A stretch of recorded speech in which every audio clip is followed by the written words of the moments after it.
حسن تهرانی مقدم متولد 6 آبان سال 1338 در منطقه سرچشمه تهران از یک خانواده پرجمعیت و مذهبی به دنیا آمد. پدرش خیاط بود و همین دلیل 2 بار به همراه خانواده‌اش به محله‌های شکوفه و بهارستان رفت و تحصیلات ابتدایی هنرستان رو توی اون محله‌ها گذروند. حسن یه بچه مسجدی به تمام معنا بود. چند سال سن بیشتر نداشت که به همراه برادراش به مسجد زینب کبری توی سرچشمه تهران میرن و فعالیتاشون رو از سال 1348 با سرپرستی آیت الله سید علی لواسانی شروع میکنن. حسن توی اون مسجد فعالیت‌های فرهنگی خودش رو شروع کرد و وارد یک گروه سرود شد. گروه سرودی که هنگام ورود امام خمینی به کشور توی 12 بهمن سال 1357 سرود خمینی امام رو خوندن. تهرانی مقدم در سال 1356 توی هنرستان درسش رو تمام کرد و مدرک دیپلمش رو گرفت، ولی بیکار نشست و با تلاش و همتی که داشت توی همون سال توی مقطع فوق دیپلم در رشته برش قطعات صنعتی مدرسه عالی تکنیکیوم نفیسی پذیرفته شد. انقلاب اسلامی توی 22 بهمن ماه سال 1357 پیروز شد و حسن 1 سال بعد از پیروزی انقلاب اسلامی وارد دانشگاه خواجه نصیرالدین طوسی شد و در رشته مهندسی صنایع موفق به دریافت مدرک مهندسی شد. اما حسن تهرانی مقدم از درس و تحصیل راضی نبود. دوستش در کنارش کار دیگه‌ای هم بکنه. سپاه پاسداران انقلاب اسلامی که به فرمان امام خمینی تأسیس شد، خیلی از جوونا رو جذب خودش کرد و وارد این نهاد شدن.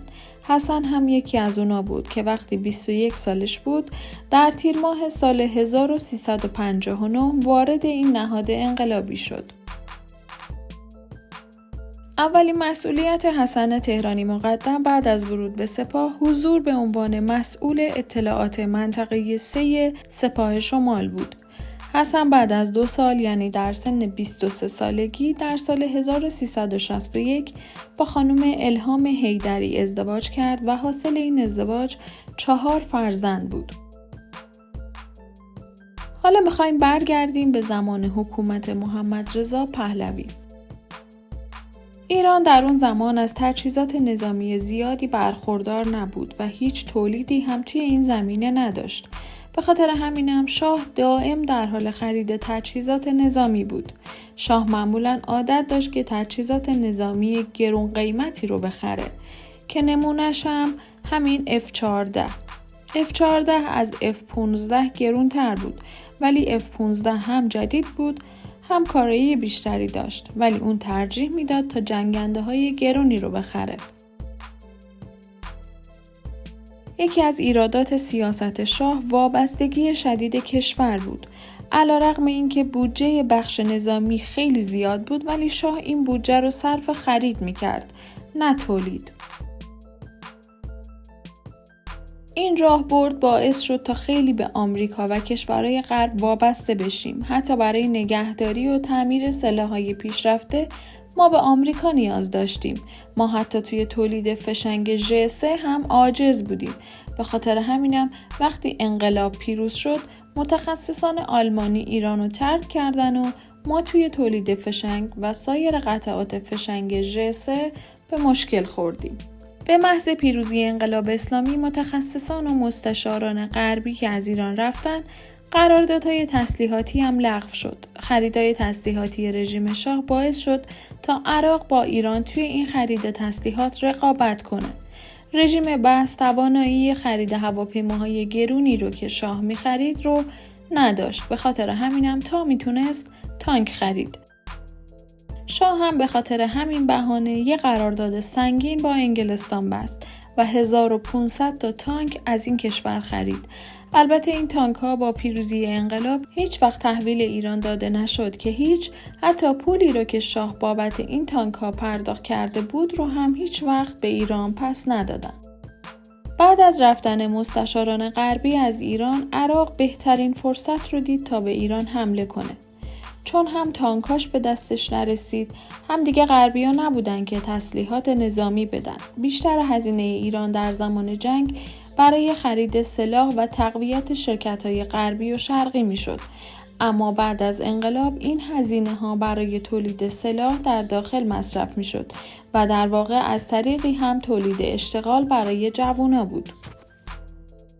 شهید تهرانی مقدم یکی از اولین افرادی بود که اولین جرقه‌های شکلگیری توپخانه سپاه رو زد و تونست با یک آتشبار، توپخانه 155 میلیمتری کششی، یک توپخانه 130 میلیمتری و یک آتشبار 105 میلیمتری پرتغالی از بعثی‌ها غنیمت بگیره و در سال 1359 توپخانه سپاه رو تشکیل داد.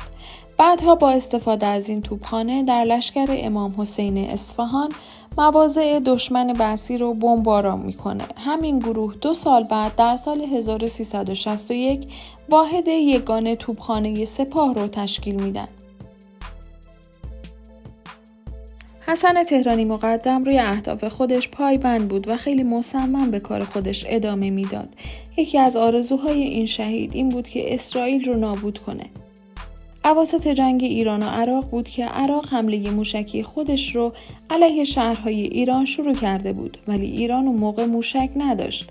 بنابراین در راستای فعالیت‌های دیپلماتیک و بین‌المللی خودش این ضعف رو با کمک کشورهای همسو با منافع خودش مثل سوریه و لیبی جبران کرد. همون موقع بود که فرماندهی سپاه تهرانی مقدم رو به یگان موشکی سپاه فرستاد و مسئولیت این یگان رو به عهده تهرانی مقدم سپرد.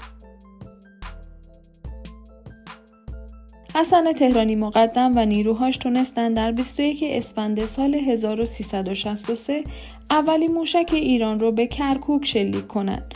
دومین موشک سپاه هم در بامداد روز 23 اسفند ماه سال 64 به بانک 18 طبقه رافدین در بغداد اصابت کرد و موشک بعدی در باشگاه افسران ارتش عراق در بغداد فرود اومد و حدود 200 نفر از فرماندهان عراقی رو به هلاکت رسوند.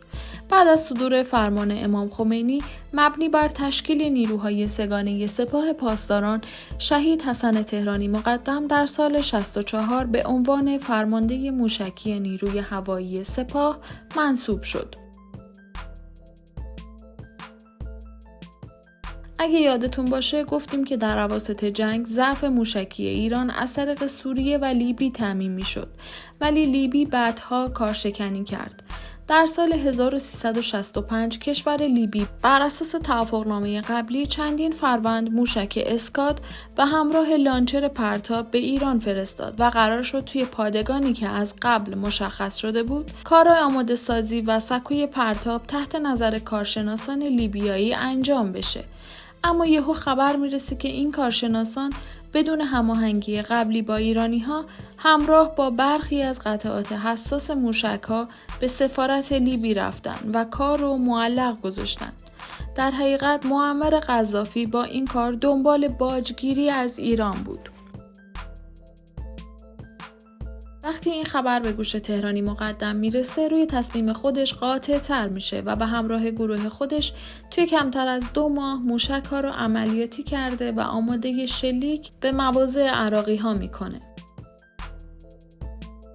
پایان جنگ بهونه‌ای برای پایان تلاش‌ها و فعالیت‌های این مجاهد خستگی ناپذیر نبود، چرا که این شهید بزرگوار معتقد بود که سالها وقت داریم تا در قبر بخوابیم.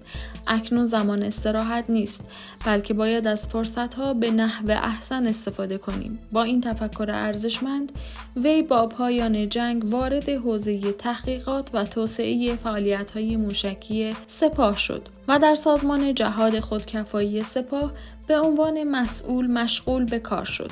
ساخت چندین موشک در واحد موشکی سپاه تحت مدیریت او انجام شد و به همین خاطر تهرانی مقدم لقب پدر موشکی ایران را گرفت. سرانجام شهید حسن تهرانی مقدم در 21 آبان ماه سال 1390 در پادگان امیرالمومنین شهرستان ملارد در حین مأموریت بر اثر انفجار زاغه‌های مهمات به همراه تعدادی از همراهانش به شهادت رسید. اون قبل از شهادتش وصیت کرده بود که روی سنگ قبرش بنویسن اینجا مدفن کسی است که می‌خواست اسرائیل را نابود کند.